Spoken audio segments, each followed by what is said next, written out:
ஆண்டவராகிய இயேசு கிறிஸ்துவின் விலையேறப்பட்ட நாமத்தினாலே கர்த்தருடைய ஆவியானவர் எங்களுக்கு கொடுத்ததான ஏஜே பவர் மினிஸ்ட்ரியின் ஊழியத்தின் சார்பிலே அன்பின் நல்வாழ்த்துக்களை தெரிவித்துக் கொள்கிறேன்.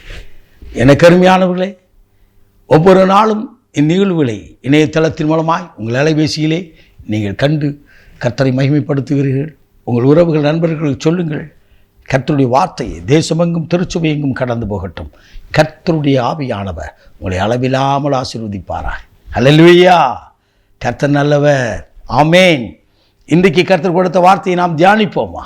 எனக்கு அருமையானவர்களே, லூக்கா நற்செய்தியின் புத்தகம் 18ஆம் அதிகாரம் 8வது இறை வார்த்தை, சீக்கிரத்திலே உங்களுக்கு நியாயம் செய்வார்.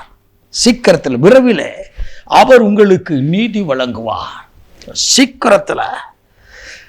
வேதம் விதமாய் சொல்கிறது 7வது வசனம், அந்தபடியே தம்மை நோக்கி இரவும் பகலும் கூப்பிடுகளாகிய தம்மால் தெரிந்து கொள்ளப்பட்ட ஜனத்திற்கு, நீங்களும் நானும் ஆண்டவரால் தெரிந்து கொள்ளப்பட்டிருக்கிற ஜனம், தெரிந்து கொள்ளப்பட்டவர்கள் விஷயத்திலே அவர் நீடிய பொறுமை உள்ளவராக இருந்து கொஞ்சம் காலம் தாழ்த்தி கொஞ்சம் பொறுமையா இருக்கிறார். எதற்கு? நீதியா. அவர் நீதி உள்ள நியாயாதிபதி. என் காரியத்தில் எனக்கு நீதி கிடைக்கவில்லை, எனக்கு கிடைக்க வேண்டிய ப்ரமோஷன் யாருக்கோ கிடைக்கிறதையா, எனக்கு கிடைக்க வேண்டிய உயர்வு யாருக்கோ கிடைக்கிறது, என் வாழ்க்கையில நிம்மதி இல்லை, என் வாழ்க்கையில எனக்கு வருகிற ஆசீர்வாதமெல்லாம் தடைபட்டு கொண்டு இருக்கிறன்னு சொல்லி கண்ணீர் பிடிக்கிற என் அன்பு தம்பி தங்கச்சி, உங்களோடு கர்த்தர் பேசுகிறார். கர்த்தருடைய ஆவியானவர் பேசுகிறார். சீக்கிரத்திலே நியாயம் செய்வார். லூக்கா 18ஆம் அதிகாரம் முதல் வார்த்தை விதமாய் சொல்கிறது, சோர்ந்து போகாமல் மனம் தளராமல் எப்பொழுதும் ஜெபியுங்க, எப்பொழுது இடைவிடாதபடி ஜெபியுங்கள். 1 தெசலோனிக்கர் 5ஆம் அதிகாரத்தில் சொல்லப்பட்டிருக்கிறது, இடைவிடாமல் ஜெபியுங்கள், மனம் தளராதபடி.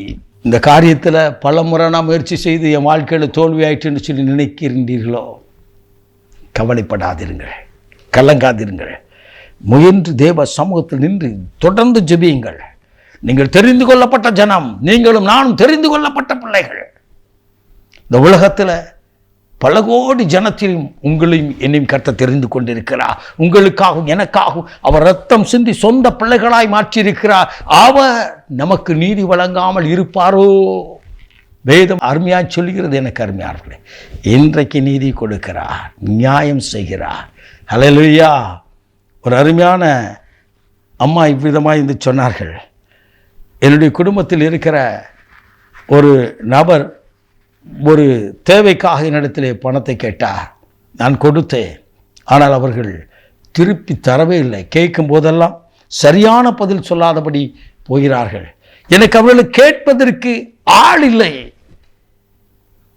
அவர்களோ கொஞ்சம் வசதி உள்ளவர்களும் கொஞ்சம் ஸ்ட்ராங்காக பேசுகிற ஆளுமா இருக்கிறாங்கன்னா, நான் அவர்கிட்ட சொன்னேன், அவர்கிட்ட கேட்குற விட்டுட்டு தேவ சமூகத்தில் ஜெபம் பண்ணுங்க, தேவ சன்னிதானத்தில் ஜெபம் பண்ணுங்க, சோர்ந்து போகாமல் ஜெபம் பண்ணுங்க, ஆண்டவருக்கு தெரியப்படுத்துங்க, எல்லாம் கர்த்தர் பார்த்து கொள்வா. ஒரு சீக்கிரத்தில் உங்களுக்கு கர்த்தர் இந்த காரியத்தை வாய்க்க பண்ணுவார்ன்னு சொன்னேன். நடந்தது என்ன? திடீரென்று அவர்கள் குடும்பத்திற்கெல்லாம் வந்து அந்த பணத்தை அவர் கரத்தில் கொடுத்தார்களாம். இந்த காரியத்தை நான் ரொம்ப லேட்டாக செய்யிட்டேன், நான் வட்டிலாம் கொடுக்க முடியாது, இந்த பணத்தை வச்சுக்கிறீங்கன்னு கொடுத்துட்டு போனாங்களாம். என்னை கேட்டுக்கொண்டு இருக்கிற அன்பு தம்பி, உங்கள் வாழ்க்கையிலும் கர்த்தர் நீதி உள்ளவராய் வெளிப்படுவார்.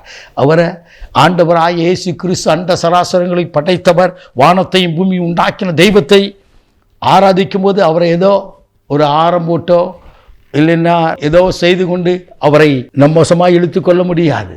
அவர் சமூகத்தில் உங்களை ஊற்றி ஜெபியுங்கள், உங்களை ஊற்றி ஜெபியுங்கள், மனம் தளராமல் ஜெபியுங்கள். கர்த்தர் இன்றைக்கு ஒரு பெரிய விடுதலையை விரைவில் இன்றைக்கு நியாயம் செய்வதை பார்ப்பீர்கள். ஒருவேளை அது நீதிமன்ற வழக்காயிருக்கலாம், ஒருவேளை நியாயம் தீர்க்க முடியாத பெரிய பிரச்சனையாயிருக்கலாம். ஆனால் எல்லாவற்றிற்கும் ஒரு முடிவை கர்த்தர் கொண்டு வருகிறார். அல்லேலூயா. ஜெபியுங்கள்.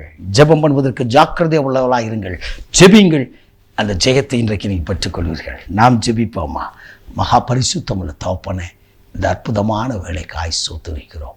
இன்றைக்கும் நீதி கிடைக்காதபடி நீதிமன்றங்களுக்கு அலைந்து கண்ணீர் விட்டு கதறி, என் பக்கம் நீதி இருக்கிறது, நியாயம் இருக்கிறது, ஆனால் நீதி விசாரிக்க ஒருவரும் இல்லை என்று சொல்லி நிற்கிற இந்த குடும்பத்திற்கு, இதை கேட்கிற அருமையான சகோதரன் சகோதரிக்கு நீதியுள்ள நியாயாதிபதியா நீர் வெளிப்படுவீராக. நீர் நீதி கொடுத்து நியாயம் செய்து உடைய நாமத்தை மகிமைப்படுத்துவீராக. அற்புதம் செய்து மகிழ பண்ணும் இயேசுவின் மூலம் பிதாவே. ஆமென். ஆமென். God bless you.